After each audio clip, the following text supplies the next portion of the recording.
Your kids could get free or low-cost health coverage from Medicaid or CHIP. Even if you've applied before, they may be eligible now. Kids up to age 19 are covered for checkups, vaccines, dentist visits, hospital care, and more.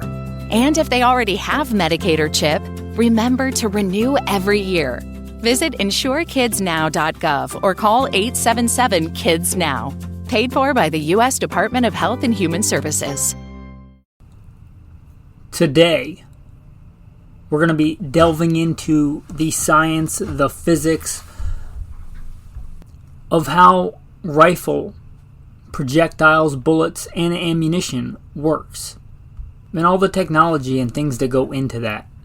So, by God's grace, if that intrigues you, this will be a good episode for you. Did one a while back on handgun ammunition and how it works.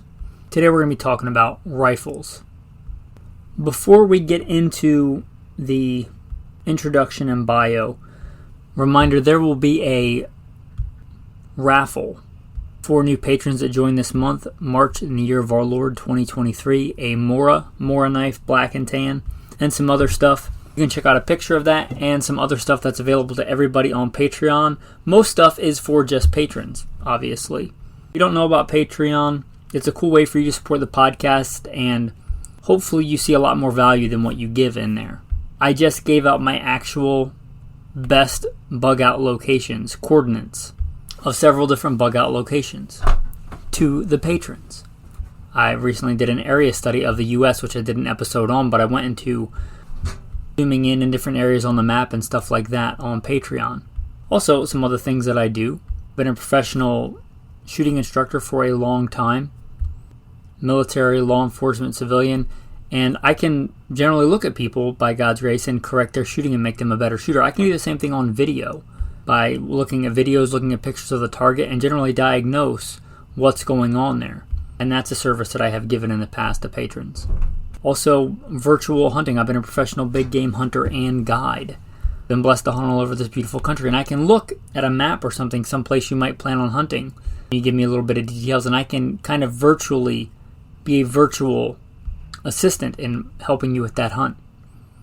Just a few things available that I've done on Patreon.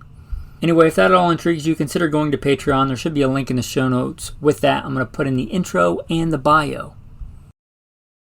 Hello, gunfighters, and welcome to Gunfighter Life, the podcast where we talk about gunfighting and gun-related stuff the right way with God at the center. So I think I'm going to forego the lengthy bio. Try to abbreviate it. First and foremost, I am a Christian. That is number one in my life, serving God, following Jesus. Combat veteran, served in the United States Marine Corps and the Army. Also law enforcement veteran, private contractor, state rifle and pistol champion. Professional big game hunter and guide. If you feel called to support, check out Patreon. There should be a link in the show notes. With that, I am your host, Michael Melito, and I am blessed to serve you today. Rifle projectiles. For all the time we spend, I think, in the gun community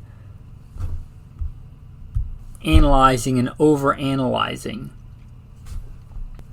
this new model of gun versus that model of gun. You know, is Daniel Defense really that much better than Smith & Wesson M&P?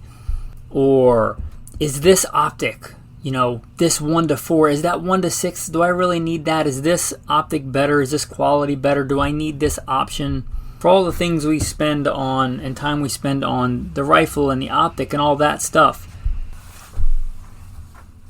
kind of the point of those things is to connect with a target, right? But the one thing that does the damage on the target is the projectile, is the bullet. And I think a lot of times we underanalyze that when we spend so much time on other things. Because that's what's going to do the desired effect, whatever that is. Whether that's a varmint bullet that we want to dump a massive amount of high velocity energy very quickly in a shallow target, or whether it's to change somebody's behavior in a defensive encounter, or to punch through barriers. Whatever you want that bullet to do. I think we should spend a little bit more time analyzing that. We're going to delve into that today. And I was kind of in a quandary as to where to start on this. I don't want to go all the way back into the, muzzle loader blunderbuss days with round balls and pouring the black powder down the muzzle. I love that. I love black powder shooting and hunting. But I think for the sake of what most people are into today, for today's discussion, we're going to talk about modern Spitzer, that is pointed, bottlenecked rifle cartridges. They've been around for over 130 years, and there's a reason they're the de facto standard. That's what we're going to talk about today, and I may get into some specific cartridges, but this is going to be an overarching generality of how rifle ammunition, and especially the projectiles, the bullets, work. Note that proper vernacular. I'm not one of those, like the soup Nazi of gun nomenclature. If you call it a clip, it's a magazine, but whatever.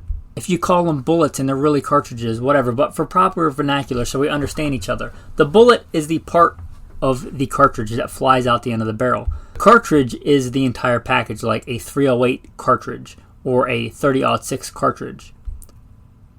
30-06 is a cartridge. It is not a caliber. Caliber would be 30 caliber. Both 308 and 30-06, 300 Win Mag, they're all 30 calibers. 0.30 of an inch. It's just the decimal point measurement of an inch. A 50 caliber, 0.50 is half an inch. Ballistics coefficient is the ability to fly through the air. To put it in very simple terms. Sectional density in general is an object's ability to penetrate thicker media, whatever that might be, from windshield glass to muscle tissue. There's other factors that go into that, but just to lay out some terms, because I probably will spit them out through the course of this.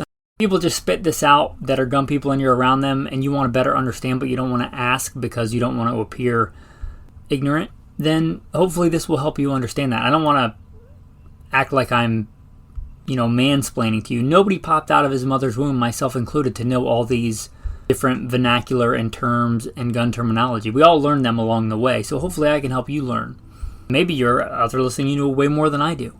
But just so we understand each other in the beginning. And if there's some other terms I haven't laid out, hopefully I'll explain those.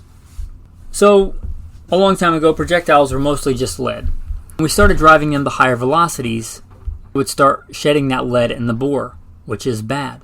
So we put a metal jacket, usually copper or brass, but a full metal jacket around the projectile. And that's what we call today a full metal jacket. It's simply a lead core with a copper jacket of varying thicknesses.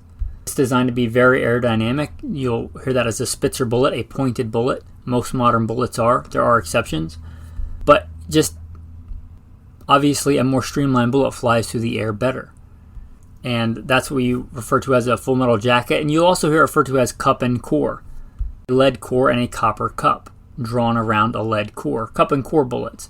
Very, let's say, rudimentary tech in its most basic form. It's a lead bullet with a copper jacket around it. These are pretty much the military standard, have been for a long time. We have some more advanced stuff now.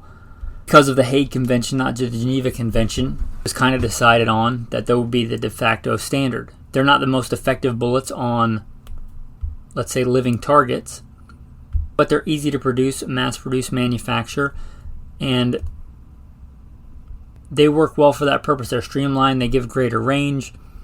They're pretty simple technology, and as such, they can be made quite accurate. Even today, you'll see a lot of the most accurate bullets for like match competitions as a cup and core bullet. Your Burgers, your extreme long range type bullets, they're cup and core bullets. That it's proven technology. We've been doing it for a long time. Getting consistency is pretty easy. So full metal jackets, they are what they are. And somewhere along the way, somebody decided they wanted better terminal performance. Terminal performance meaning, or terminal ballistics meaning what that bullet does on the intended target. And there's whole sciences into that ballistics, and there's internal, external, and terminal ballistics. We're talking about terminal ballistics now, what it does to the target. And somebody realized if we leave an exposed tip on that round, it will expand better. And this is what's referred to as a soft-pointed bullet. These are still very common, and these are still probably the most common go-to hunting round and very common for defensive law enforcement rounds, a soft point bullet. You take that cup and core bullet, but instead of drawing the jacket all Your kids could get free or low-cost health coverage from Medicaid or CHIP. Even if you've applied before, they may be eligible now. Kids up to age 19 are covered for checkups, vaccines, dentist visits, hospital care, and more. And if they already have Medicaid or CHIP, remember to renew every year. Visit insurekidsnow.gov or call 877-KIDS-NOW. Paid for by the U.S. Department of Health and Human Services. Trying to lose weight? It's time to try Hers. At forhers.com/4u, you can access affordable, doctor-trusted weight loss treatments tailored just for you. These include oral medication kits or compounded GLP-1 injections. Through Hers, pricing for oral medication kits start at just $69 a month for a 10-month plan when paid in full upfront. No hidden fees, no membership fees. You shouldn't have to go out of your way to feel like yourself. Hers brings expert care straight to you with 100% online access to personalized treatment plans that put your goals first. Reach your weight loss goals with help through Hers. Get started at forhers.com/4u to access affordable, doctor-trusted weight loss plans. That's forhers.com/4u, forhers.com/4u. Paid for by Hims and Hers Health. Weight loss by Hers is not available everywhere. Compounded products are not FDA approved or verified for safety, effectiveness, or quality. Prescription required. Restrictions at forhers.com apply. the way to the top, you leave an exposed piece of lead. I should explain something. In most modern high-velocity rifle cartridges, you don't see classic hollow points like you do in pistols. You're dealing with a whole different ball game. It's a whole different arena. Your average handgun, let's say a fast 9mm load, 1,200 feet a second. Just your basic, old school, 308. Been around since the 50s, or the 30-06 been around for over 100 years. You're talking 2,800 feet per second with a much heavier projectile. You're talking a whole different world. In general, you won't see big hollow cavities. You might see things called a hollow point, like a burger, where it's got a very, very tiny hollow point in it, but you're dealing with much greater velocity, so you don't need a big gaping hollow point to make it expand. Or do you generally want a hollow point in a rifle bullet? So, going back to the soft pointed bullets, it's simply a cup and core bullet, and there's other varying degrees of this. But for your most basic, without any other tech into it, it is simply a metal jacketed bullet, but it's not a full metal jacket. The jacket stops towards the end of it. You may have a very small portion of exposed lead. You may have a larger portion depending on velocity, and a lot of science goes into this and engineering. But that's basically what it is. When that soft lead nose hits, like a full metal jacket that in general will go zipping through, that bullet starts to expand, dumping more of its energy into the intended target and doing more disruption of whatever matter media that is. Muscle, bone, organs. These are classic. They're, again, probably the most common go-to hunting round. They're affordable. They're easy to manufacture. You're just taking that proven technology and you're just leaving an exposed piece of lead at the top. They're great for a lot of things. Now, this is not exactly a linear progression, but I'm going to try and make it linear so it's easier to understand. Sometimes, especially with magazine-fed guns, when you shove a soft lead nose bullet up on a feeding ramp or something like that, you can deform the top of the bullet, which I shouldn't have to explain. That's bad for consistency and accuracy. Also, you might want something a little bit pointier, because the pointier something is, the better it will fly through the air. In general, there's a lot that goes into that. But all other things being equal, the more streamlined you can make that bullet. So there are other tips you can put on the bullet. Aluminum was used a long time ago, and pretty commonly today you'll hear the term ballistic tip. Now, ballistic tip, I believe, is owned by Nosler. And a lot of people will just say ballistic tip, but Nosler ballistic tips. But there's a lot of other rubber, plastic, elastomer, whatever the actual chemical makeup of the tip is. It's some kind of synthetic tip on the end of that bullet to make it pointy and streamlined and fly through the air, and also not deform when it gets slammed into the feeding and into the chamber of the rifle. So it does a couple of things there.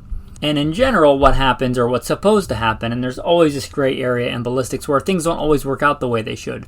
You could shoot an animal or whatever target it is precisely where you want to shoot it, and that bullet is plenty big enough and it's good construction. It just doesn't perform the way that it should for whatever reason.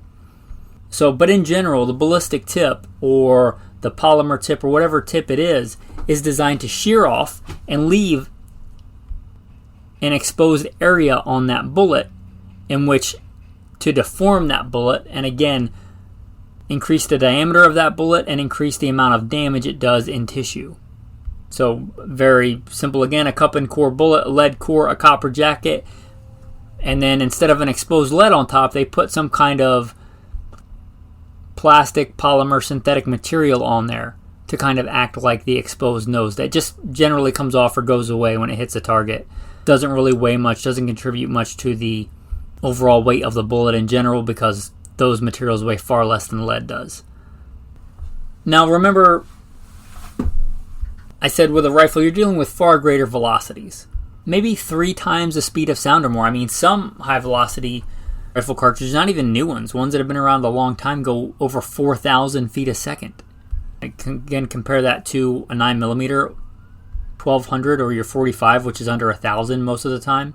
You're dealing with far greater velocities. Such great velocities that with your classic cup and core bullets, whether they're soft points or ballistic tips, you can actually get separation of the core and the jacket. They'll just shear away from each other because there's such great force, such high velocity, such a massive amount of energy.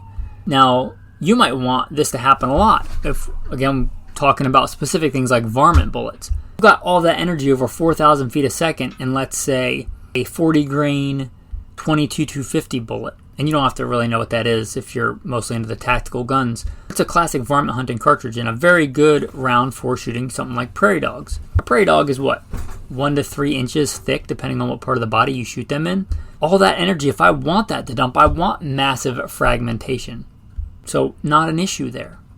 The really thin jacket, old school cup and core with a polymer tip on it would do great. However, if I'm stepping up in game size, deer, elk, bear, I've even been blessed to guide for bison. Big targets like that, you don't want that to happen, right? You want penetration. And for that, you kind of want that bullet to hold its integrity. Well, there's a couple of ways that ballistics engineers and companies do this. They bond the bullet together. They will bond the jacket to the core to hopefully keep it all together. And the more mass it holds, the more energy it retains in one piece, the deeper in general it will penetrate. And again, there's always a gray area in ballistics. You could have a great penetrating bullet, a great caliber, and it could just hit the shoulder some kind of weird angle on some kind of bone and just turn it a weird way. But in general, that's the way you want it to work on the bigger animals. So you want a bonded bullet. And there's 2 main ways that these companies will bond a bullet. They'll do a chemical bond or they'll do a mechanical bond. One of your classic one of these that's been around for decades, it's still great. In fact, it was the first load that I thought of when I'm doing my Alaska rifle project. In fact, I bought the load before I bought the rifle. It's a Remington core lock. As the name suggests, they are locked together. Now, I just looked it up because I don't really care as long as it works, whether it's a mechanical or chemical bond, but they say mechanical bond. I just looked it up on the core lock website. So they mechanically bond. And those core locks have been known for a long time. The old green and white core lock box. You can probably still buy at Walmart. Your 308, your 30-06, they're locked together. And it's proven technology. That round has been around a long time. It's probably not exactly the same as it was when I was a boy looking at the boxes. Surely they've gotten some better things in there. They even have the core lock tips now, combining that technology. But without going too far off track, they bond those together so that you maintain that integrity of that bullet. For the most part, you might get some fragments or something, but in general, a lot less than you would in an old school unbonded cup and core type bullet.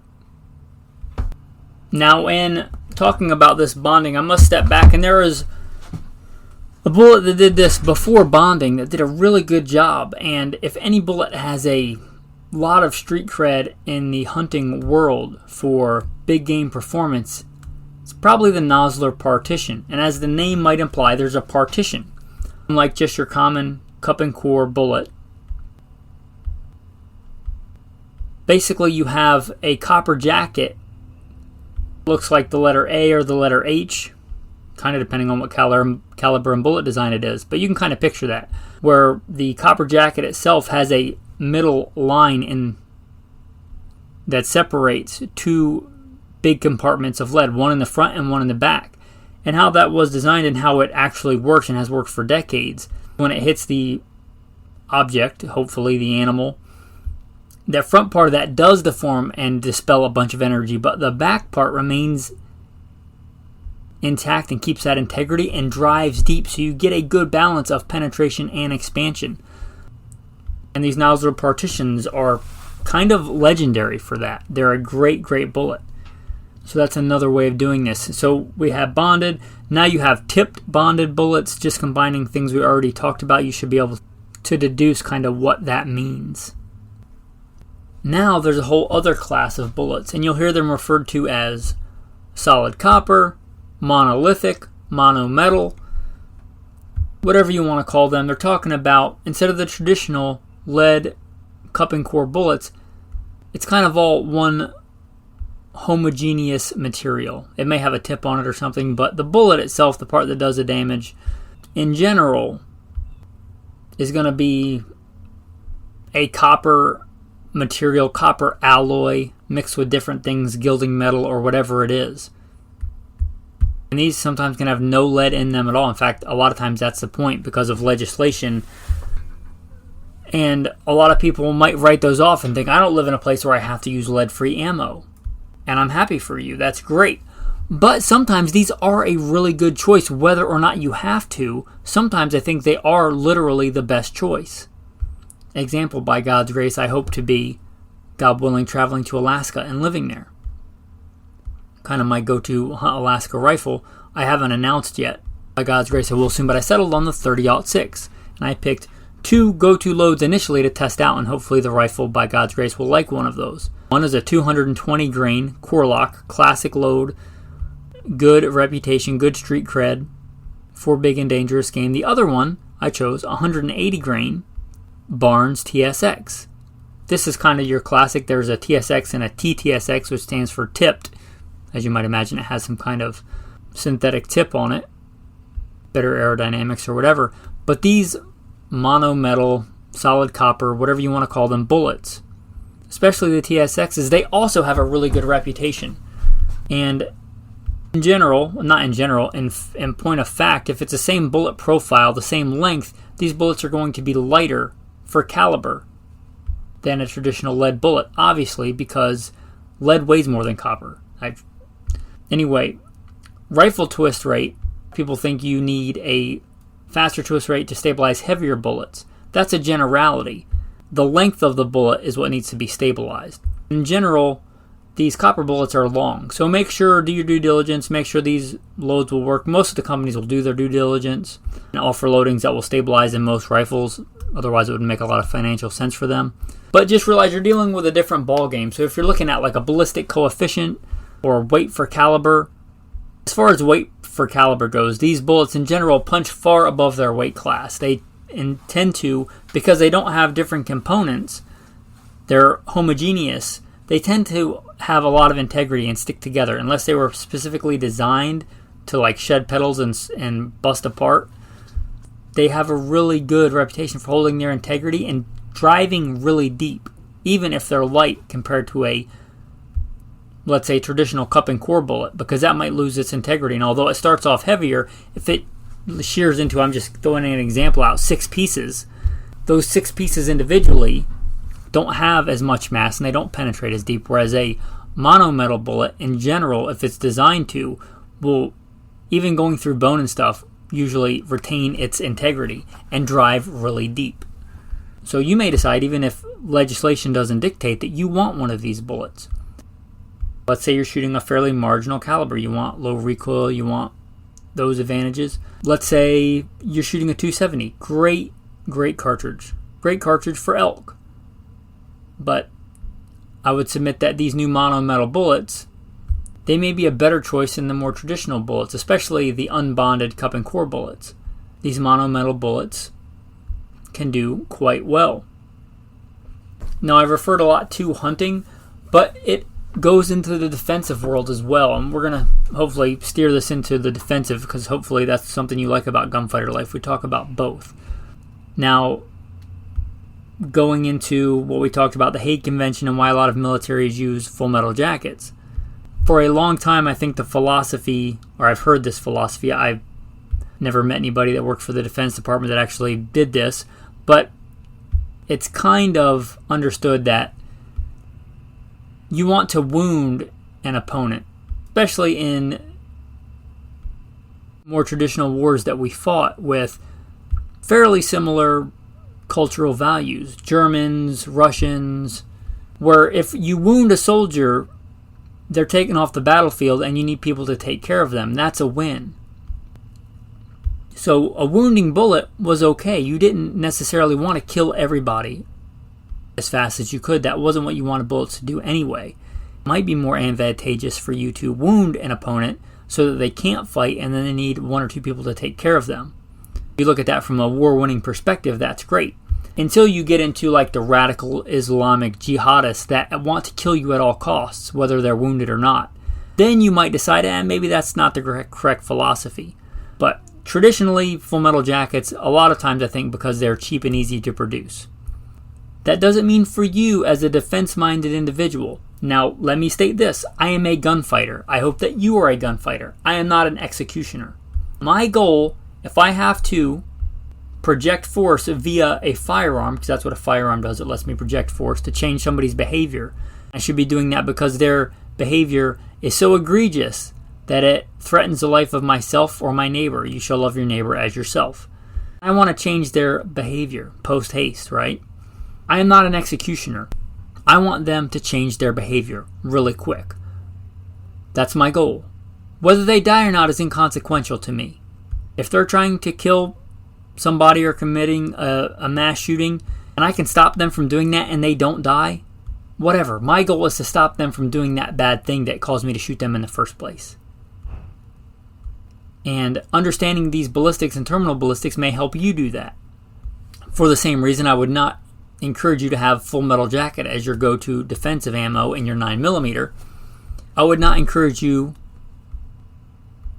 to have your nice Daniel Defense or Smith & Wesson M&P or whatever it is totally kitted out with the latest and greatest optic and the coolest sling and the Gucci Cerakote or whatever it is, and have it loaded with full metal jacket.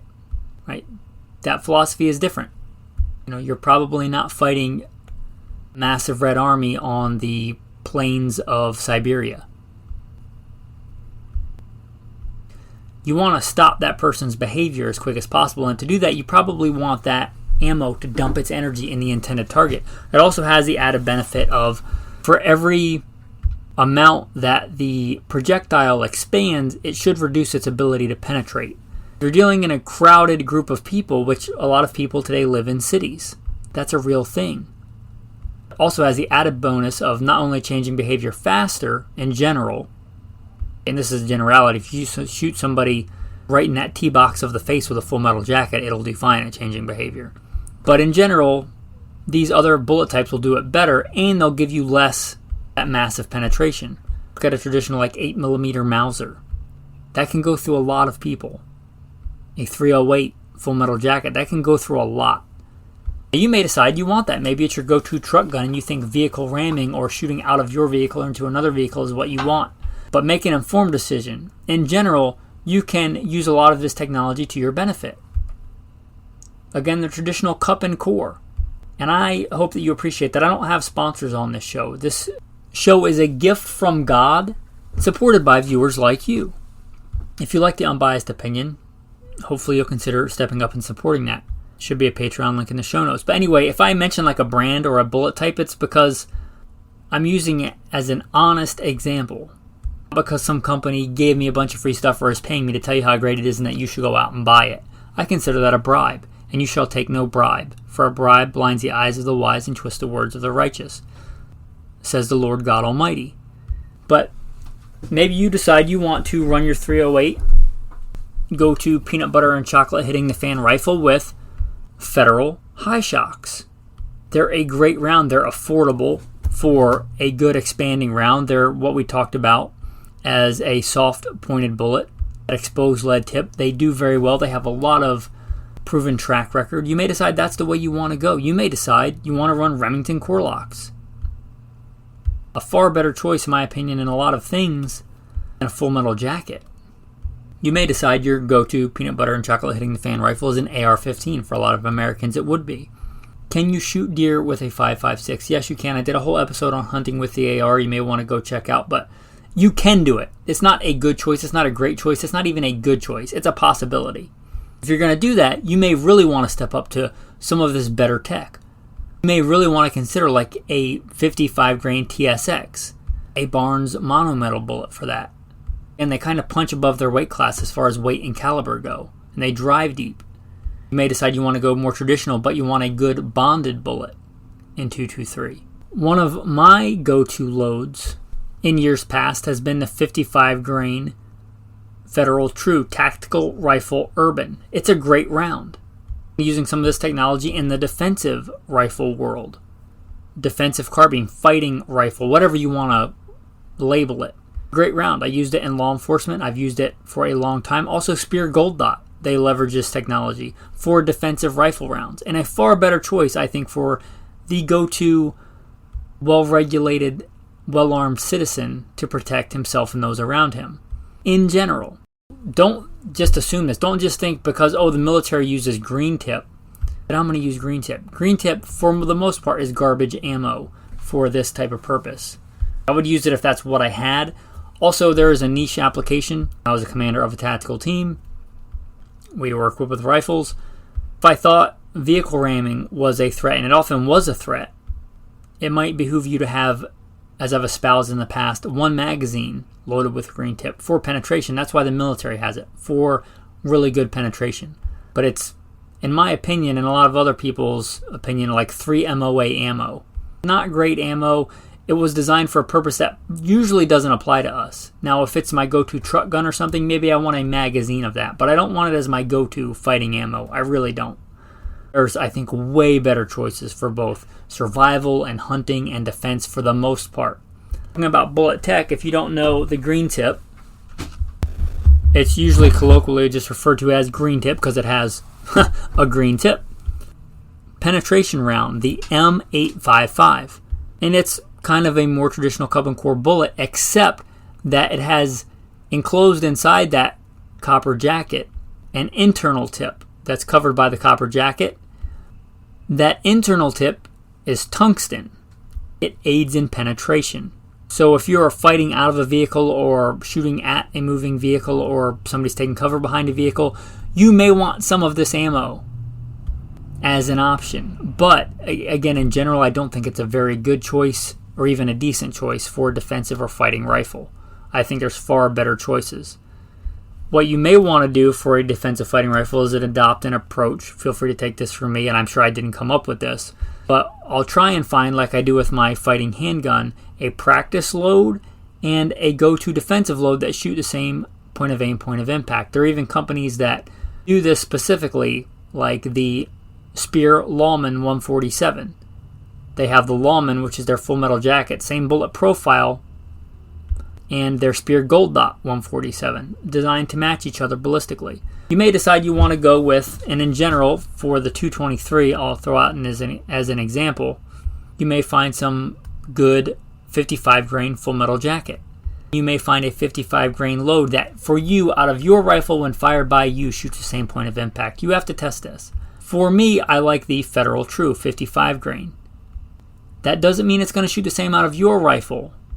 But if you can find a matched pair, a good training 55 grain full metal jacket load, and a good defensive load, whether that's Speer Gold Dot or Federal True or Hornady Tap or whatever it is, that shoots the same point of aim, point of impact, and train with the one and have it loaded up and ready to go with the other, again, testing it, knowing that it works and shoots the same and cycles in your weapon, you may decide you want to go that route. You may decide, like I do with my SCAR 17 currently, that the Federal High Shock is so affordable and it's got good bullet tech and it works well and shoots crazy accurate in my rifle But I pretty much can shoot it for everything. I'm not saving a bunch of money by going to Full Metal Jacket. And it's such an accurate gun, I think a little bit nicer, good ammo in there is worth it. But you decide that for yourself as a gunfighter. Don't leave it to somebody else. But I think whether you're getting into gunfighting or guns intrigue you, or you just are entering the world of ballistics, and hopefully this helped make a lot of sense to you. You've been a professional police officer, soldier, most of your adult life. You've just been given what you were issued. Hopefully it still helps you as well. If you get the liberty to choose for yourself what you're going to trust to protect your life and the life of your neighbor, give it some real thought. Again, a lot of us analyze, and I think overanalyze, this rifle versus that rifle. Well, is it 16-inch barrel really that much worse than an 18-inch barrel? And is the 1-6 by SIG really better than the 1-4 by so-and-so? Optics and rifles and twist rates and finishes, to just a mind-boggling level of minutia. And I've been there. Perhaps take a little bit more time and analyze a bullet. Not just how tiny of a group it shoots on paper at 50 yards, 100 yards, but what does it do to the target? What's its terminal performance? How does it work? Is that design characteristic and design parameters even what you want to do with it? There's a reason the military uses green tip. Mostly because NATO decided a long time ago they were going to, and people adhere to the NATO thing. But does that even apply to you? Are you in NATO? Do you want to do the same things that they're trying to do? And I'm all about the wisdom of our fathers. Maybe your grandfather hunted with Remington Corlocks. Maybe that's still a really good choice for you. Maybe it's not. Maybe there are better choices now for your caliber, for your situation, for how you hunt. Again, take a little bit of time, I think, and spend it on, what do you want that bullet to do? What characteristics do you want it to have? Because there's a lot of really good options today. Anyway, with that, I think I'll start wrapping up this rifle bullet tech episode. There's a lot of stuff I probably left out. This is an overarching generality, but I hope that it was helpful. Again, if you appreciate the content, I consider this like paying it forward. You can get the content for free, but I hope you'll see the value in it and decide to contribute to the show via Patreon. Again, there is a giveaway. Hope to be, by God's grace, raffling off a Mora knife and some other stuff to one of the new patrons this month. Again, check out Patreon. There should be a link in the show notes. And a sincere thank you to all the patrons that support. I am humbled and blessed I get to serve you, and I appreciate that. With that, the tactical tip of the day and then the tactical verse of the day. I make no apologies that I'm into survival and preparedness, and I don't try to dress it up and label it something else.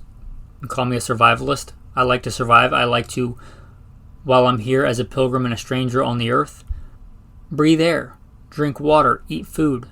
That's a great blessing, and I like to continue to do so, whatever crazy times might come. A lot of polymer stocks on rifles are hollow. You can turn those into a survival stock. A classic one, my Ruger 1022. It's a takedown. Now the stock itself doesn't have a way to do this, but if you cut the back of it as I did, you can actually pop the back off.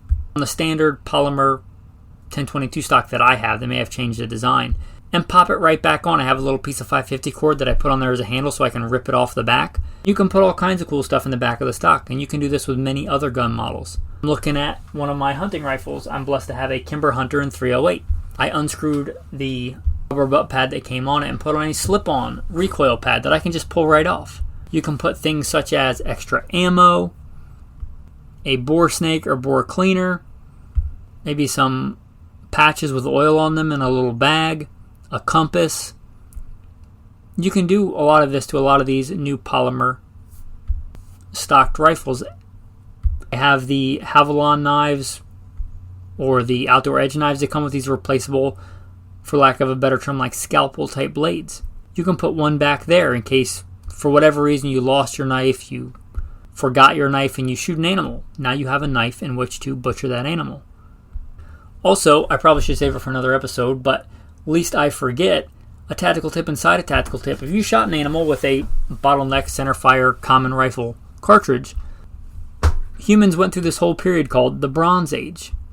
The Copper Age, the Bronze Age. Well, if you shot an animal, you have a brass case. You can hammer that flat with a rock and sharpen it on a rock. Is it the world's best knife? No. But you can use it to butcher an animal. And that's going to bring us to the tactical verse of the day.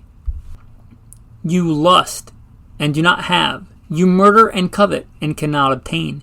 You fight and war, yet you do not have because you do not ask.